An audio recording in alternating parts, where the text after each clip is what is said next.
Hey everybody, how's it going? Welcome back to Copper Jacket TV. So it looks like a new magazine ban is set to take effect on July 1st of 2022. Let's talk about the details.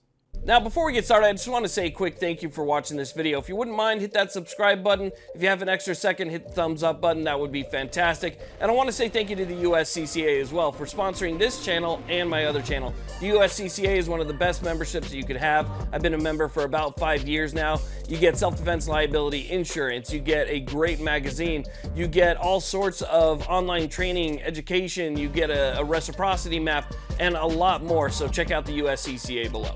So it looks like Washington State is going to be the next to add their name to a growing list of states that currently have magazine capacity limitation laws. Starting on July 1st, 2022, if you're a Washington State resident, you will no longer be able to buy, sell, transfer, or manufacture any magazine that can hold more than 10 rounds. There is a grandfather clause, but there's problems with that too. Okay, so the grandfather clause, or what I like to refer to as the grandfather scheme, and I'll explain to you exactly why I say that here in just a second. But in the state of Washington, anything that you own prior to that July 1st start date is going to be grandfathered in. Therefore, it's safe from being banned. Now, I call it the grandfather scheme because I was born and raised in the state of California. I moved out about 3.5 years ago, and I saw this exact same thing happen. Here's what happened.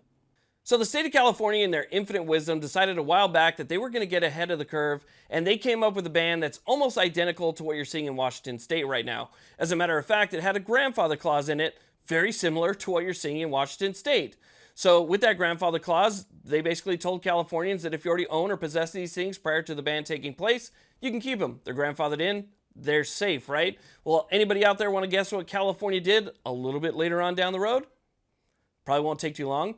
Yeah, they decided to change their mind.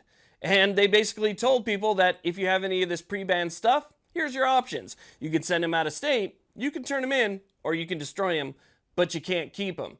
So it was basically a two-part scheme in California. And every other state basically has that same option.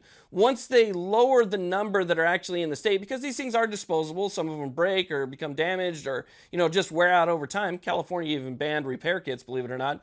But once the number lowers a little bit and there's not as many there, they say, you know what, let's just go ahead and get rid of the rest. And again, that can happen in any other state. So it's not really, to me, a grandfather clause. It's more like a grandfather scheme.